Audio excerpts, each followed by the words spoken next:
Hi, I'm Carrie Lee. So today we're going to talk about interviewing.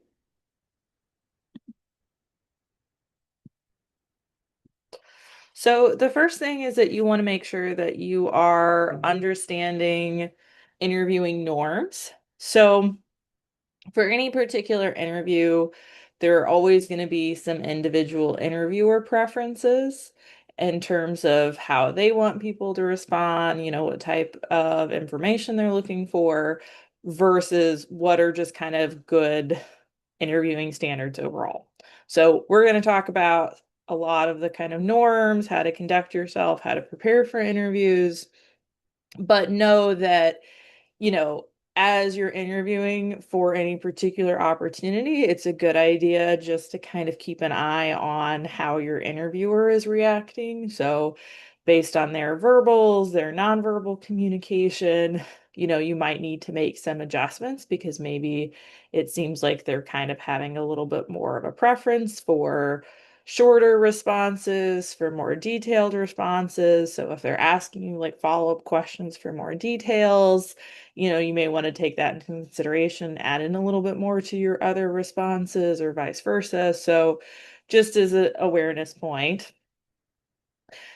in terms of interviews, there is kind of a spectrum between structured and unstructured interviews. So, structured interviews are where interviewers are going to have the same list of questions. They are going to ask everyone the same questions, so it's a little bit easier to make comparisons. For unstructured interviews, they are more conversations. So they might ask you kind of more specific questions about information on your resume, in your cover letter. It might be a little bit more fluid based on how you respond to certain things. So again, this is going to be a little bit dependent on who you're interacting with. Don't be surprised in either way. I would say that most people these days are going to be fairly structured. So even if everyone isn't getting the exact same questions, probably they're going to get a good chunk of questions that are going to be the same just because, again, for sort of HR and legal purposes, it's a lot easier to kind of justify why you're interested in hiring one candidate over another if you have a little bit more of a structured process. For sometimes really small businesses, nonprofits, more creative professions, they may be a little bit unstructured just because they're not going through such a large candidate pool. They may not have that same internal sense of structure. So some interviewers may provide more nonverbal feedback or prompt for details than others. So this is sort of an individual interviewer preference. They may just kind of nod along.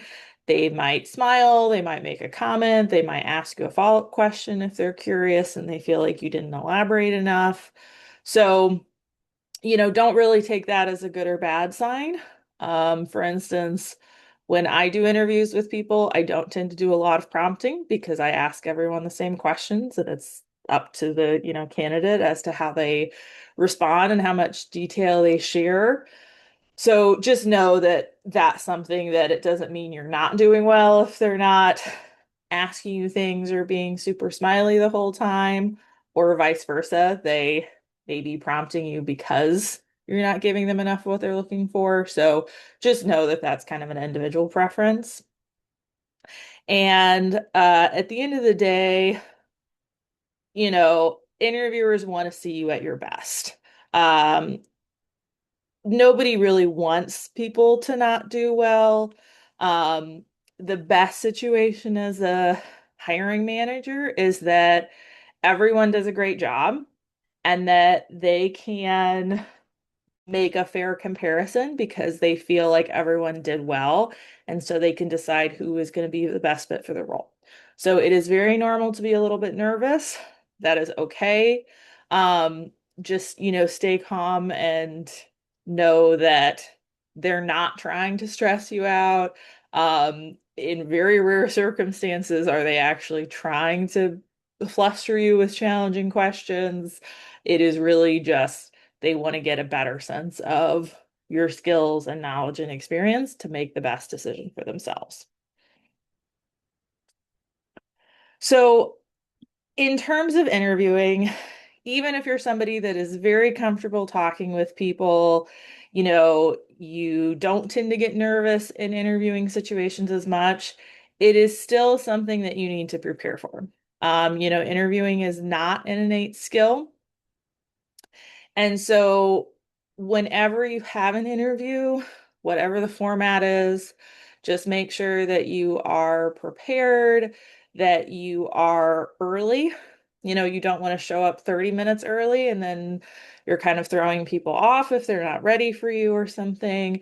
But, 5 to 10 minutes early just to make sure if it's in person, you can get parked, you can get to the office okay and find it. If it's virtual, that you have a few minutes if something is acting up with your Zoom, for instance, and just make sure that you're following whatever instructions you've been given by that HR professional or hiring manager. When you are interviewing, know that all of your interactions are going to be scrutinized. So the emails that you send, if you talk to somebody on the phone, how you show up, if you cut somebody off in the parking garage or close the elevator doors on somebody, you never know if that's somebody who is going to be a person that works in that office and thinks you're kind of rude. So know that as soon as you are kind of on site or interacting with anyone, know that other people can give their feedback. And that is a very real thing. That, if you're rude to the administrative assistant, know that they will most likely say something, and that might disqualify you for the job. So be kind, be professional to everybody you meet.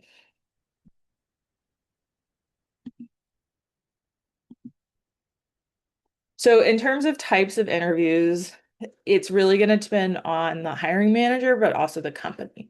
So oftentimes you may have more than one interview for a full-time position. So your first interview is much more likely to be shorter. So it's more likely to be something like a phone interview, a virtual interview, or recorded. So recorded is just where they have a particular platform where they have several questions. And so you go in and you record your answers to those. So it's not necessarily that you're interacting with anyone. The reason why companies like to do this is it saves them a lot of time, right? Because they don't have to schedule during normal business hours. Um, if for some reason they decide that a candidate's not a great fit, and that's really immediately obvious early on, they don't have to sit through a whole 30-minute interview before they make that decision. They can kind of figure that out in maybe 5 to 10 minutes. So it's not everyone's favorite, but it is more and more common, especially at larger companies. So just know that that is not unusual kind of as a first phase of interview. Um, for some organizations and some roles, they may do some kind of a technical interview. So this would be more common for something like a software development position. So they might have you do some sort of coding assessment because again, this kind of helps them understand what level are you at? Do you have skills in whatever kind of platform programming language that they're looking for? Sometimes even if people list skills on their resume, doesn't mean that they're at an equivalent level. So, not common for most roles, but there are some specific ones that might have a task like that before you actually talk to a person. In-person interviews, still sort of the gold standard for the most part. Most of the time, your kind of final round interview would be in person, unless, maybe it's not in the same location, so they might continue to do a Zoom interview or something. And then group interviews are much more rare. They tend to be in certain settings. So this is where multiple candidates will approve an interview for the same role at the same time. So if you are applying to a really competitive graduate school program and they have an interview day, group interviews are not uncommon for that. So it might be that, there's 10 candidates in a room.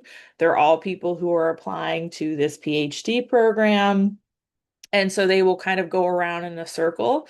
So either everyone may answer the same question about, your research interests, or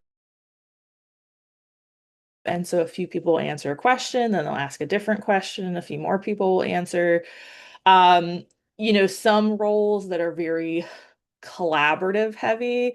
So sometimes if it's a situation where it's like they're hiring for an RA on campus, and so maybe they want to see how you interact with people and have you do like a small activity group task and kind of see how different groups interact with each other to see are certain people sort of dominating, are they taking over, are people really shy and kind of not advocating for themselves, those sorts of things. So again, not the most typical for a normal full-time position, but you might come across a group interview at some point in your life. So for any of these interviews, um, you want to make sure that you are prepped. So like if it's a virtual interview of some kind, make sure you've updated Teams or Zoom or whatever the platform is. So you're not stuck with some mandatory update 3 minutes before your call starts, that your device is going to work, that you've tested the sound, you know how to use it. For phone interviews, you want to make sure that you are in a good setting where you have good reception. You're not going to have a lot of background noises, things like that. So you want to just make sure that you are prepared for whatever format it is, and your contact from that company should at least give you a sense of, here's the time. If it's a phone call, we'll call you at this number. You should call us, right? So if any of that is unclear, it's always okay to ask. So for a typical interview format, there's going to be that kind of initial greeting, maybe walking you to the space if it's an in-person interview, kind of going around and doing introductions. It's very common that there may be multiple people on a interview call. So might be one or two people, it could be five people, it could be more than that. So again, don't be surprised. They may give you a heads up in that kind of introductory email where they're inviting you for the interview to say, the search committee will be on the call, and that might be a couple people, or, if it's just them one-on-one.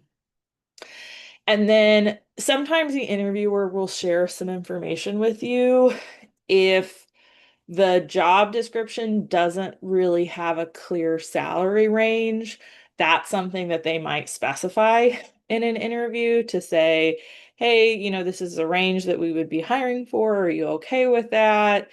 If there's something that might be kind of a bigger deal breaker, like if there's more travel involved with the position, they may, kind of get your consent, share some more information, just give a little bit more detail about the position. So this may or may not happen. And then the bulk of the time will be answering the interviewer's questions, responding to those. But they should always give you a few minutes to ask questions. So this is important that you are showing your interest, that you are taking that time and using it to ask for more information about what you're curious about. And then kind of that final closing, thank yous. So they may share some information about kind of their timeline, potential next steps, or not.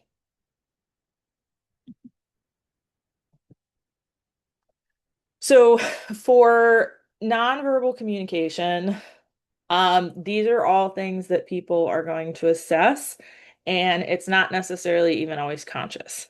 If you walk into a room, people are immediately going to make some initial judgments about you, whether that's conscious or not. But, as you're walking in, do you look confident? Are you smiling? Or have kind of some sort of neutral to pleasant expression on your face? Do you seem really nervous?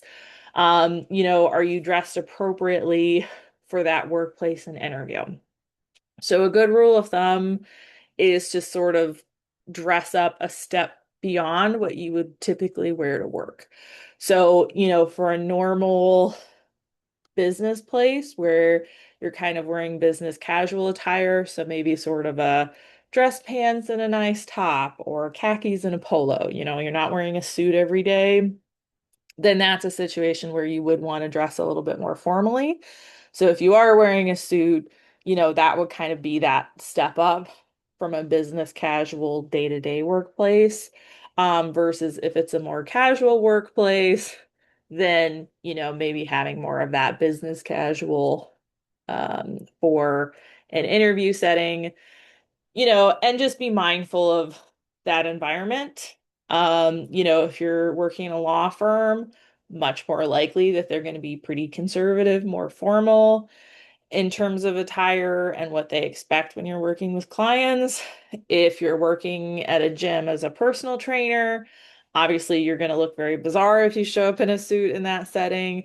So, again, kind of be mindful of what is typical for that particular workplace and industry setting. Be confident. So, how you're standing, that you're making kind of an appropriate amount of eye contact. So you don't want to stare people down the whole time, but you do want to like periodically kind of check in or look at their faces, even if you're not, kind of directly making eye contact the whole time. It doesn't look like you're actively avoiding it either. And then again, just kind of neutral to pleasant facial expressions. How you engage with the interviewers. So are you kind of using those active listening skills? You look like you're engaged, you're paying attention, or are you kind of looking around? You're looking kind of bored, you're not maybe as engaged as much. And then just be mindful of any nervous habits you have. So for some people, maybe they kind of mess with their hair, maybe they, are more of a hands talker. And so that gets worse when they get nervous. If you're in more of a spinning chair situation, if you're spinning around a lot, right, know that that might be distracting to some people. So just think about, what you can do to sort of circumvent that in a reasonable way. So like if you know you're somebody that if your hair is down and you're going to mess with it, wear it back, right? Wear it in a ponytail or something. If you know that you are kind of a hands talker, maybe just try to keep that more contained. So if you're kind of talking with your hands in front of you, but not getting outside of kind of your personal space as much, doesn't feel as noticeable. So just things to keep in mind when possible. And then when you're communicating verbally, obviously try to be a consistent, moderate pace. It's super common that people talk more quickly when they're nervous. So, especially at the beginning of an interview, try to slow down a tad bit more than you would normally, because that probably then is about the right speed. For any interview question, 1 to 3 minutes is pretty common for a time frame. So if you are giving a response that is under a minute, you probably are not giving them enough information, probably not giving them a lot more detail than what they already learned from your application materials. Unless it's an incredibly complicated multiple part question, they don't really want a 5 minute answer, right? That's too much information. So try to keep it in that time frame. Be conscious of your tone of voice, of your volume. You want to be engaged, you want to sound interested. Sometimes again it's easy to be a little bit more robotic sounding if you're kind of nervous. So try to have a little bit of a pleasant tone. And that again, sometimes people get really quiet or they get really loud when they're nervous. So just try to modulate, try to keep an eye on the people around you if it seems like their kind of nonverbal cues might be indicating that it's harder for them to hear you, or maybe you're being a little too loud. And at the end of the day, try to be confident and enthusiastic as much as possible. Again, it doesn't mean that you have to be perfect, that, most people don't have some level of nervousness, but that you're just doing the best that you can. It's really common for employers to ask you to talk about yourself, to talk about your experience as that kind of first introductory question in an interview. So you can answer this with sort of the same way you would conduct an elevator pitch. So that's just like a brief message about your academic and professional self that you would use to introduce yourself. If you're at a networking event, if you're meeting somebody one-on-one for an informational interview, in a formal interview. And so you always want to think about what is most relevant for that job. Because if you're applying to a lifeguard at the pool, it's relevant for them to know that you were on a swim team in high school. If you are applying for a job at Purina, maybe it is helpful for them to know that you have pets, because that's, relevant to that place of business. For other jobs, it would not be relevant, right? If you're applying to a job as a data analyst, then don't talk about how you have 3 cats at home. So you may want to change that up. One way to kind of think about introductions is to think about sort of this present, past, future. So, like what are you doing right now? Like what are you studying degree-wise? What are you involved with? What job are you currently working at? What have you done in the past? And then kind of what do you want to do in the future? Like how does this connect to your goals? So I would recommend structuring it this way because sometimes people go purely chronological. So they start out doing, you know, here's what I have done in my working career. This is why I decided on this major. And then by the time you get to the current moment, then sometimes people are a little glossed over. They're not really paying as much attention. So you want to focus first on what you're doing right now because that's probably the most relevant.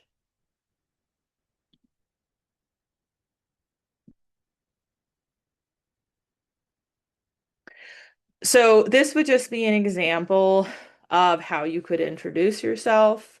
So, kind of your name, what you're studying, what are you up to? So for this person, they work at the help desk, they're involved in the computer science club. So, you could talk about your involvement, your volunteer, your work activities, projects you're working on, and then where are you going?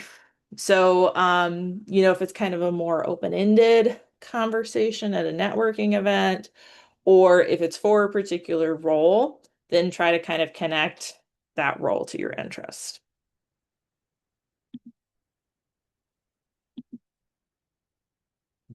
So you might have heard the term behavioral-based interviewing before.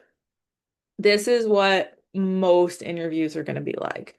So this is really based on this idea that future performance is often best predicted by how you reacted in a similar situation in the past, which makes sense, right?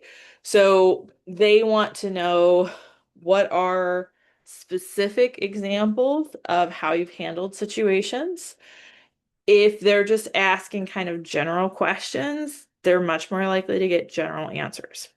So if you ask somebody and you say, well, how would you handle a customer that's upset?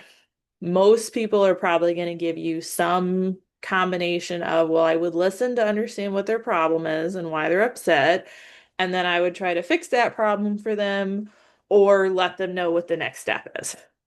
And that's all fine, but that's not really very specific, right? It's not going to give you a lot of differentiation between candidates versus if you ask them about a specific instance of when a customer was upset and how they handled that situation, you're likely to get a little bit more details and insight.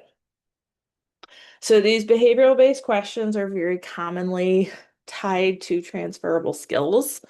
So they might ask you about your leadership skills or your attention to detail or your teamwork skills or your communication skills. So those are always kind of good things to prep for if you're not sure what else they might ask about.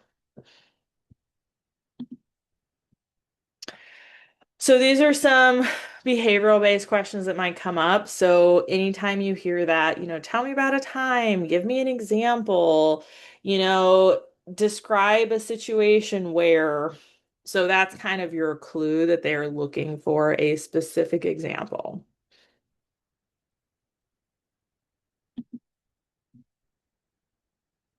So as you're structuring your responses, you know, you want to think about what are specific examples from your own experience that relate to the question that they ask you. So you want to make sure that you are addressing this situation, and that you are either giving the close enough answer that you have. So maybe you haven't done exactly that, but the closest thing possible. And the STAR method is a really common way to structure your answer. So we'll talk about that in just a minute and kind of what that stands for. If you have not done something similar, you don't really have a situation that you could kind of make work, then you could talk about how you would handle it. So, if you haven't really had a like customer service type job or you've dealt with an upset customer, you know, if you have something where you'd say, okay, well, this is how I would handle it, right? That's at least better than just saying, well, I haven't done that and leaving it at that. So it doesn't need to be a super long statement, but at least give them some insight into your thought process. You always want to make sure to be confident as much as possible and be positive. So unless they're specifically asking you a negative question, like tell me about a time you didn't meet a deadline on time, tell me about a weakness that you have, something along those lines.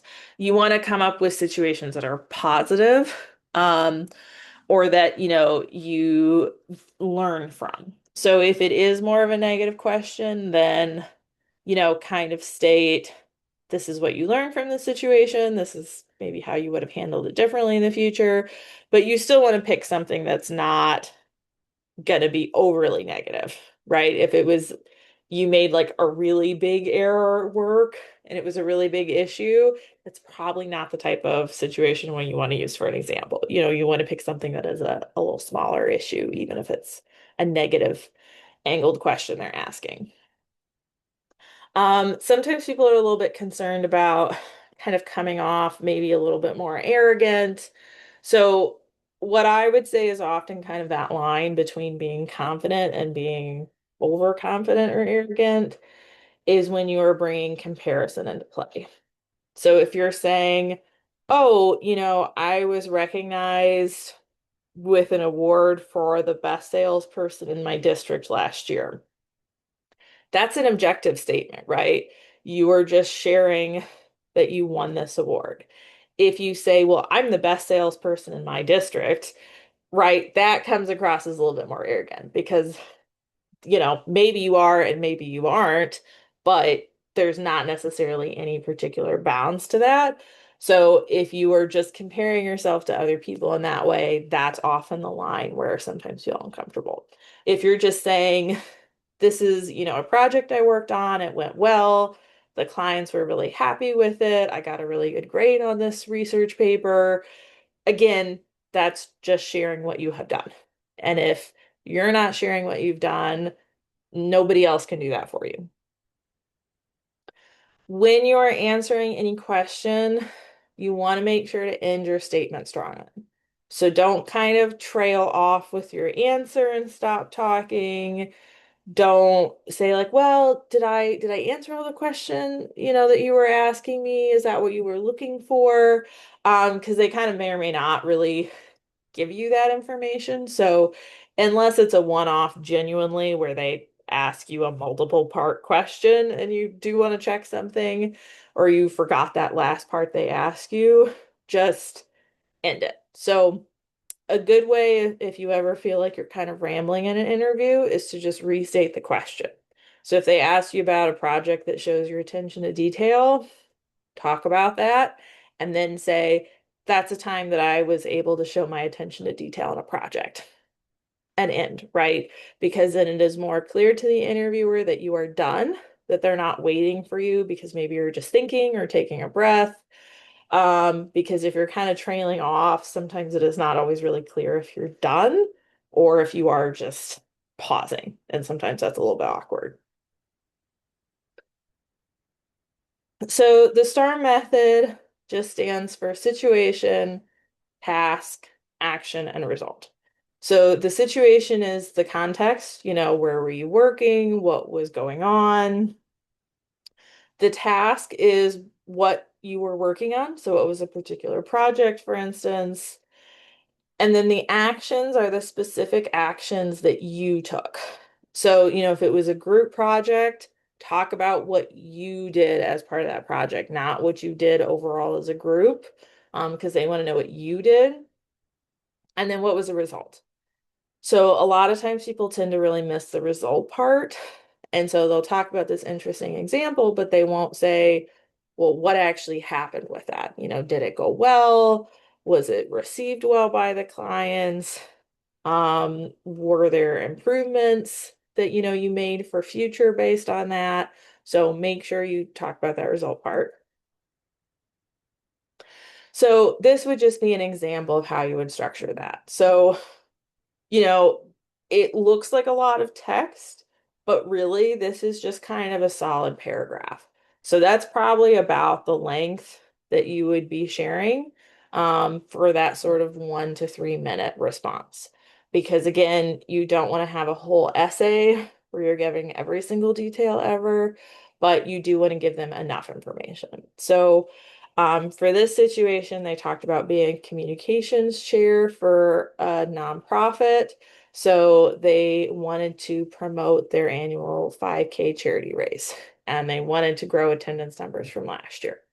So how did they do that? They contacted local news outlets, they promoted the events on social media, they had some testimonials from people who'd been positively impacted by that charity, they updated the event website. And then what was the result? So they had more social media followers, they had more people attend the event, it was highlighted on local TV broadcast, right? So that's clearly answering all of those aspects of the star structure. So you know that you've done a good job answering that question.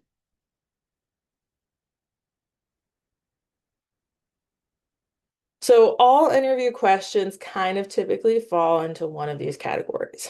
So there's sort of those introductory questions like tell me about yourself, tell me about your relevant experience, walk me through your resume. So those kind of more about you questions. And then those qualifications, those are going to be the more specific content-based questions. So, how have you used pivot tables in the past? Tell me about a time you planned a large scale event, right? So much more kind of specific things that are going to be based on that job description, what they're looking for. Motivations. So those might be things like, well, why are you interested in this job? Why are you interested in working for our company? Why do you want to be a teacher? What made you choose data analytics as a career? And then the limitations. So these are kind of more of those negative questions. So, what are your weaknesses? Tell me about a time you didn't meet a deadline. If people are asking you those types of questions, again, we all have our own limitations, right? But they want to know, do you have a sense of self-awareness? A, is it something that feels genuine, but is not going to be a red flag? If you say that you have no patience and you're interviewing to be a preschool teacher, that seems like a real problem, right? That they would wonder if you're going to be able to work with kids well.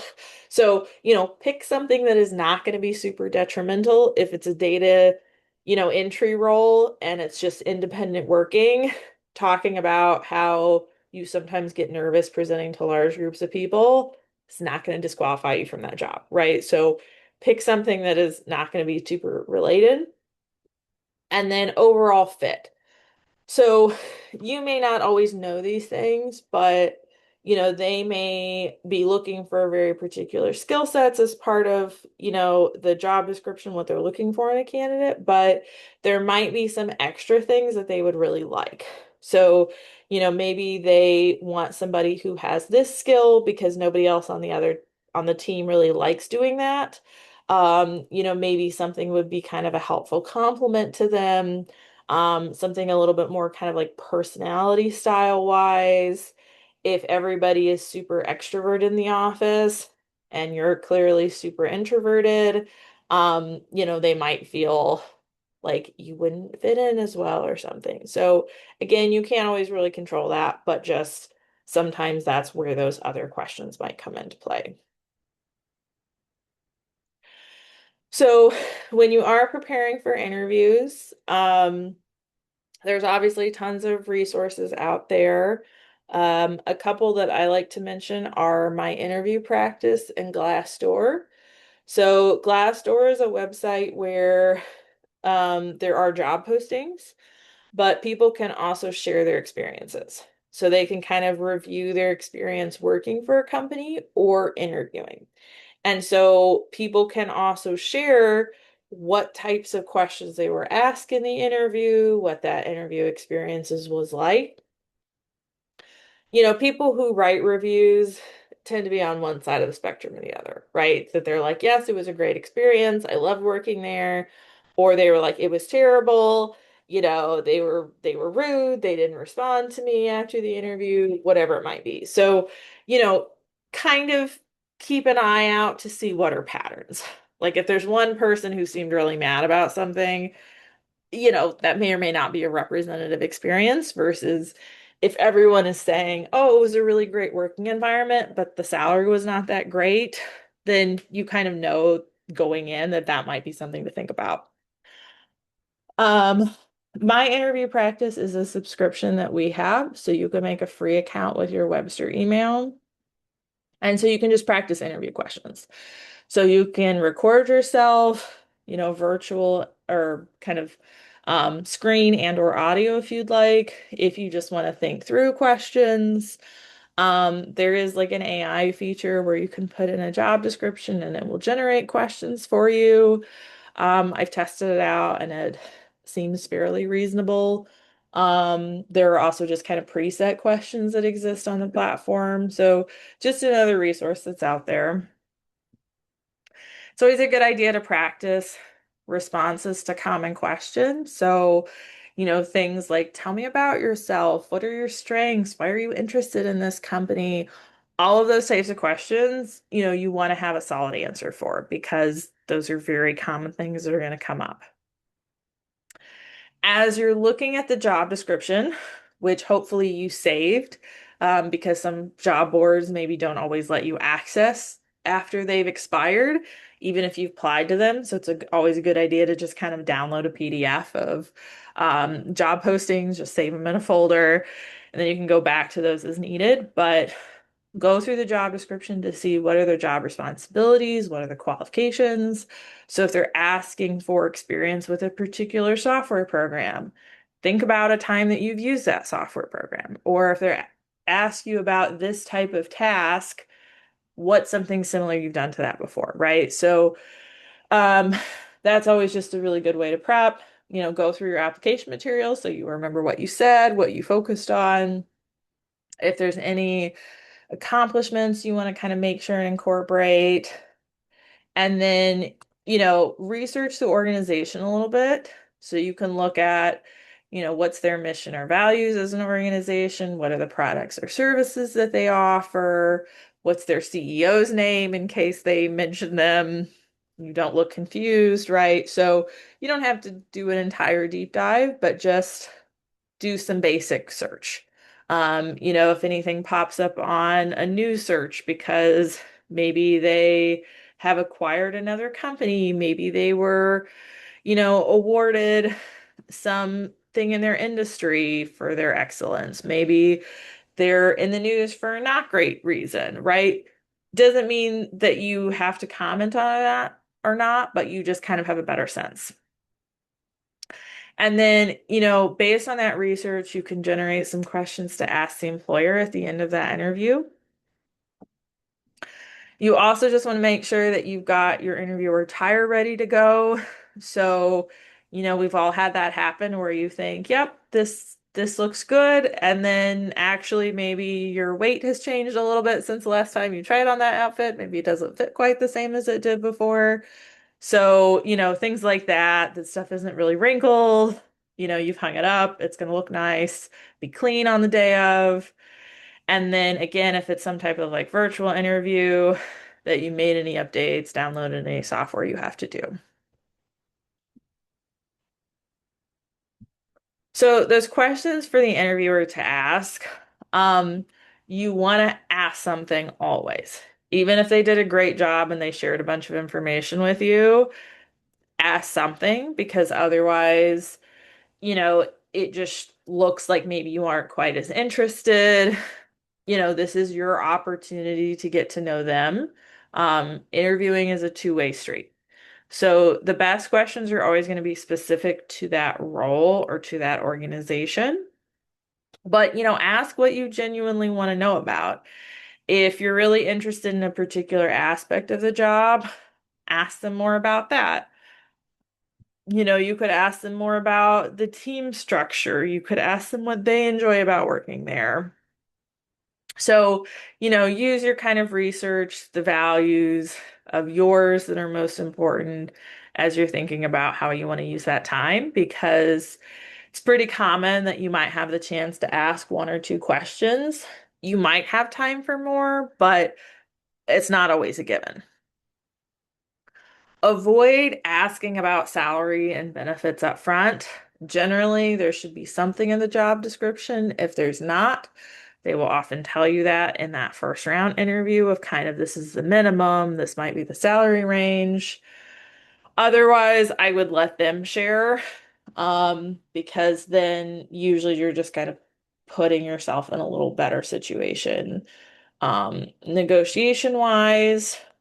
Sometimes it is frustrating when they don't share that information. It's obviously up to you because if it's not going to meet your minimum, then maybe it doesn't make sense to continue on with the process. But, part of that's going to depend on where you're at, right? If you're already employed, you're making a certain amount of money, you may say, yeah, if they're not going to meet that, this doesn't make sense for my time versus if you are entry level, you do not have a job offer yet, then, maybe you're willing to be a little bit more flexible. So, up to you in that sense. And so for employers, they want to see what do you know already? Because it is a good way to make a positive impression if you can show that you do have some understanding of their organization. Um, Based on what you're asking about, sometimes you get a sense of what the candidate cares about. So again, sometimes if you're asking about vacation days and salary and things like that, although that's a very real and legitimate concern, that's sometimes why employers will say like, oh, well, are they really interested in the job or they're just interested in a job? And again, you got to work to live, but you want to kind of avoid that impression. And, are there any kind of red flags about what they're asking? If this is a position that's like really entry level and they're asking about like management opportunities and not in a long-term career trajectory, sense, but in a they think they're going to move into a management role in a year, right? That might be a little bit concerning if people feel like that's not really what this role is. It's not really the trajectory of this role. So just any kind of bigger issues there. So as I mentioned, some kind of general questions you can always ask about what do they enjoy about working there? What challenges would someone in this role face? How would the supervisor describe their management style? What does the team structure look like? So, any of these types of questions, these are kind of all fair game to ask. Can also ask about things like the hiring process, just in terms of like, what does the timeline look, for someone stepping into this role? Because that might kind of give you a sense of where you're at. Um, Asking more questions about the specific job responsibilities, the organization, professional development opportunities they offer, things along those lines. And then for follow-up, it's just nice to send a thank you email to your interviewers, ideally, within a day or two if possible. They took time out of their day to talk to you, so a thank you note is never going to be unwelcome. Uh, Most people are not going to respond to that. So they're not going to say thank you for your thank you note. That's normal. Don't get offended unless you are asking a very specific question because maybe you just forgot something that came to you later. Probably they're not going to respond to you, but it doesn't mean they don't read it. Doesn't help make a little bit more of a positive impression. So it is helpful if you can kind of keep track of who you talk to, if there's like multiple people on an interview call. If you cannot find them, because sometimes there's just not a public directory, you're not sure who everybody was because, Carrie's spell their name differently, then just ask that main contact that you've had. So either ask them for their contact information or you can send them the thank you note and just ask them to share it on with the other people. So, it doesn't have to be very long. Just thank them for their time. If there's something particular, like maybe they answered questions about how they've taken advantage of the company's professional development resources or something like that, right? It just helps them kind of remember you, call back to that. If there's something that you feel like you kind of missed out on, like you really wished you would have said something and it just didn't come to you in the moment, sometimes you can kind of work a little something in to say, oh, I also wanted to mention that I'm currently working on this certification, or, I really enjoy, this part of the role and I'm currently working on a project about this. So don't go over into detail, but sometimes it's just another way to add a little bit more info in there. If there is some question you need to ask them, that's fine. And so then after, interviews are done, employers are kind of assessing those candidates, those last couple of people for the role. The first thing they want to think about is, are they able to do the job? Do they have the skills, knowledge, and experience necessary? If not, where are those gaps that they would, need to do more training on? And maybe that might help separate out candidates. So if somebody just has a lot more experience than somebody else, oftentimes, they might end up going with that person. Sort of that personality and culture fit, as I mentioned. You don't always know that, but sometimes they might say, you know what, um, we just feel like we all would get along better with this person. This would be kind of a more natural fit within our team, things like that. Um, what are kind of their expectations? So again, if it seems like, well, this is kind of maybe a more entry-level role and they have a lot of experience, like maybe they're a little overqualified and maybe they're not going to stick around in this job very long. They're just looking for something versus maybe somebody else feels like they're really interested in our organization. They really want to work here specifically, and we feel better about, taking the time to train them because we think they'll stay longer. Um, so kind of that long-term viability. And then does it seem like they're going to be trainable? You know, in any type of job, there's going to be things that change. There's going to be software programs, there's going to be new processes. And so if it seems like you're somebody that is willing to learn, you are open to that, that is helpful. If they feel like, yeah, you might have some great accomplishments, but you do things your own way and you don't really have any interest in, keeping up with things or learning from other people, that might be an issue.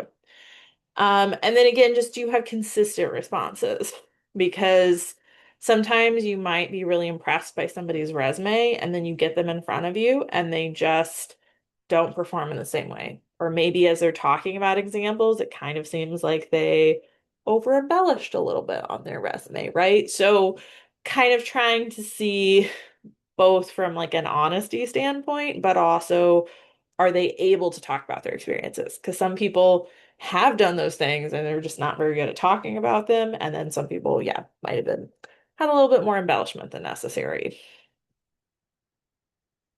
So overall, for interviews, you want to prepare, you want to do your research to stand out. You want to make sure that you submit those tailored application materials to actually get the interview in the first place. You want to make sure you're fully answering the interview questions that they're asking you. So again, talking about the most relevant examples you can, but that however you are answering, you are actually addressing those, that you're showing why you're interested, that again, you're kind of showing your personality and be authentic while not oversharing. You don't want to talk about too much personal information or your family or your health or things like that, because it's just better not to bring up those topics kind of in initial hiring process phases. And again, asking thoughtful questions at the interview, another great way to stand out. So hopefully, you've gone through these interviews, they've decided that yes, we think you're the best fit for the position from this candidate pool. So as they're making you an offer, you know, what does kind of the financial benefit package look like? So this can be more than just your hourly or annual salary, but how many vacation days you get, how many sick time do you get? Um, do they have, subsidies for your gym membership as part of like a health initiative? Do they have a cafeteria in their building, right? Do they have free parking? Do you have to pay for parking? So all these kind of other little things. It's always a good idea to do some market research. So, looking at job boards to see what are similar roles specifying as their salary range. What are people posting on Glassdoor or PayScale or sites like that?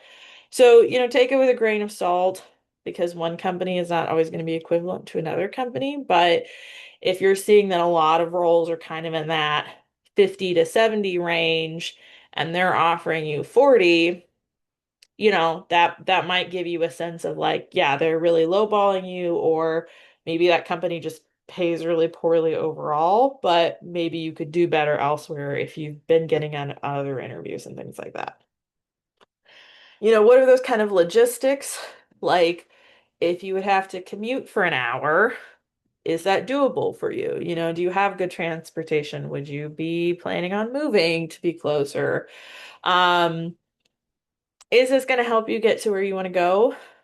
Oftentimes, as you're starting out in an entry level job, or if you made a career change, you're not always going to get that perfect job out of the gate, but you do want to make sure it's going to help you have some type of forward momentum, get you more experience, help you develop some more relevant skills, get you in the door at a company you're interested in. And, is this going to be a position where you're supported?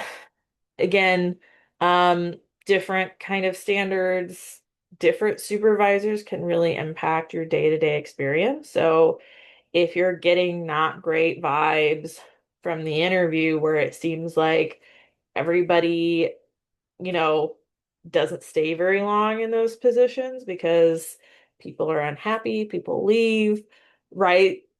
May or may not be a good fit for you, but something to keep in mind if it seems like, yeah, nobody has worked here very long, that might be a little bit of a red flag.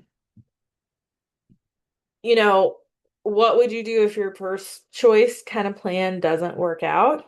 Like maybe you're a computer science major and you really want to be a software developer, but if you're not getting those opportunities, what's kind of the next best thing? Or, maybe you really like doing more explicitly graphic design work than sort of a generic communications role. But, you may or may not get exactly what you want. So think about what is most important to you and what is going to work for you.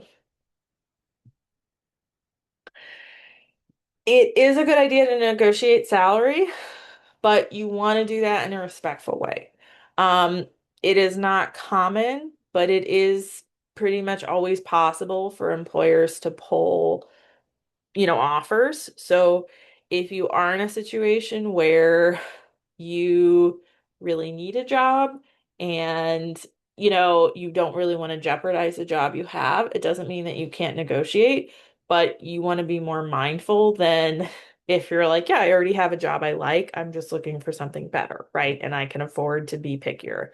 So whatever the offer, um, make sure to express your appreciation, even if it's a total low ball that you're not going to take. Say thank you because they still are taking their time and Sometimes it's not even the hiring manager. Sometimes it may be that they are just limited and they know that it's going to be a hard sell to find somebody really qualified who's willing to work for that salary, but that's just what they're allowed to offer. So consider the full package, right? The vacation time, the retirement benefits, 401(k) matching, things like that. Because sometimes one position might offer you more money, but if you would have a way longer commute, if the retirement match isn't as good, you don't have as much vacation time, maybe that isn't so much of a differentiator at the end of the day. Or maybe one would allow you to work remote or hybrid. So, kind of get all the details first before you make a decision. And don't say yes or no immediately, right? If you want to negotiate, then you need to do that. You can't accept it and then say, well, actually, can we adjust this and that? You got to do that before you give them a yes or no. If you're going to negotiate, which again, I think is always a good thing to do, but you need to give them a reason.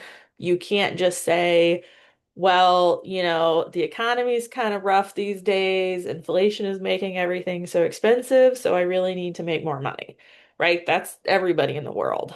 That's not a indicator to give you more money than anybody else.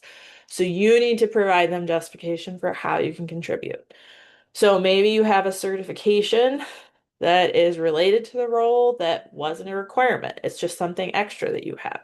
Maybe you have more experience with a particular program.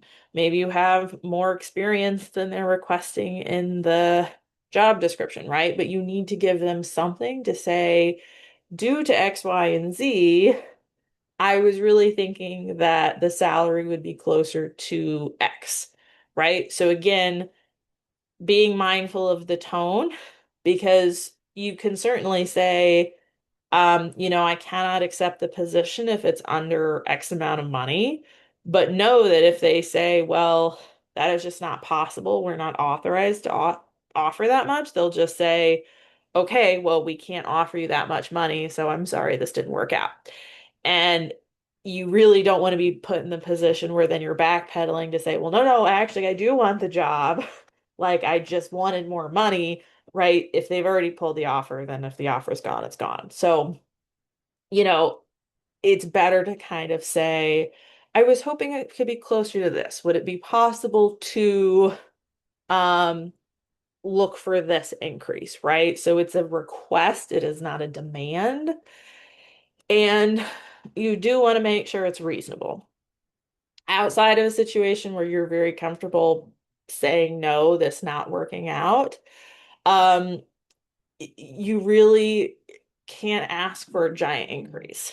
Like if they're offering you 50,000 and you say, well, actually, I really was hoping for 75, right? That is a huge percentage increase. And that is going to be very unlikely that anybody will meet that if that's not in that specified salary range that they gave you.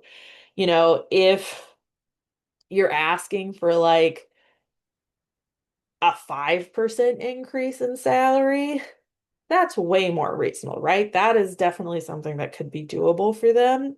So it doesn't mean you can't ask for a little bit more than what you want, just because if they work down. But again, you do not want to make an outrageous demand because they're much more likely to just say, nope, this is not going to work out if, we're this far off numbers wise. Doesn't seem like they're going to stick around. And just again, know that yeah, there are some hiring managers, there are some companies that do just like to pay people as little as possible as they can get away with. But sometimes it is just restricted by the role. So for this particular job title, HR may have a classification of this is how much they can pay. And so they just can't go over that. It may be an internal equity issue where they have somebody in the same job who's worked there for 5 years and, it's not really fair to that person if they're giving you the same amount of money and you don't have any full-time experience, right?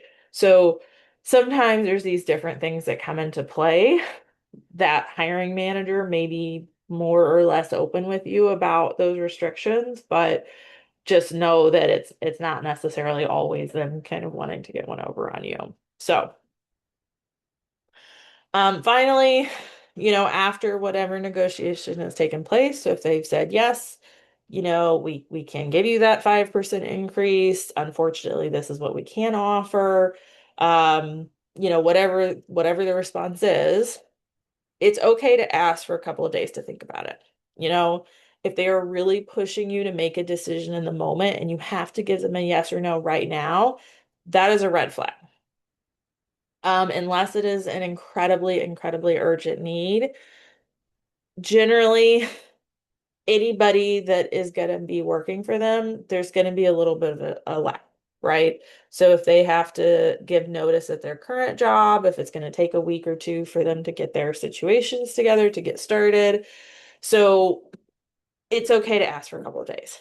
They're not going to give you a month to think about it, but 2 or 3 days, a week, very normal. Um, Ask any questions you need to ask. So if you say, okay, well, I understand that there's not a lot of flexibility with the salary and this is, the highest you can go.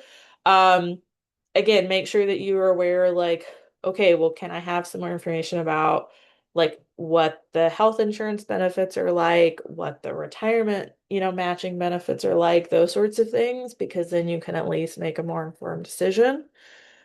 Um, whatever time frame was specified. So if they said, sure, why don't you take until the end of the week to think about it, then let them know, right? Whether it's a yes or a no, let them know in that time frame, because then if you say yes, they can go ahead and get the process started to get you officially hired and onboarded, because all of that will take a little bit of time even before you start working. Or for them to say, okay, we're going to go down to the next candidate on our list, if this is not going to work out for you. So try to avoid burning your bridges, because if you just ghost them and you just don't tell them no, because you thought the salary was too low and you're like, no, I don't care about this job, you never know where that person is going to end up, right? That hiring manager may work for another company in the future, and so you may come across them in the future. They may have colleagues at different places. So know that people will talk. Um, there's nothing unprofessional about saying no to an opportunity. That's okay. Sometimes you just realize as you get more into the interview process, you get the information and you say, actually, the health insurance is going to be a lot more expensive for me here. This is going to just be a not workable for me. Like maybe you need a job with more flexibility and they have to be in person all the time for this job, and that's just not going to work for you, right? That's okay. People understand that. So you don't necessarily always have to give them a whole detailed list of reasons why you're saying no, but just say, hey, thank you so much for the opportunity. I appreciate you taking the time to get to know me. Unfortunately, I will not be able to accept the offer. I've found an offer that's a better fit elsewhere. Unfortunately, the salary is just not workable for me. Whatever kind of general statement you want to make, but just be polite. So that's okay to politely say no, but yeah, just don't lead people on or not respond or be rude about it. So that's just our information. We've got information on our connection site. You're always welcome to make an appointment. So if you have questions in the future, you're always welcome to talk more. All right. Well, thank you so much.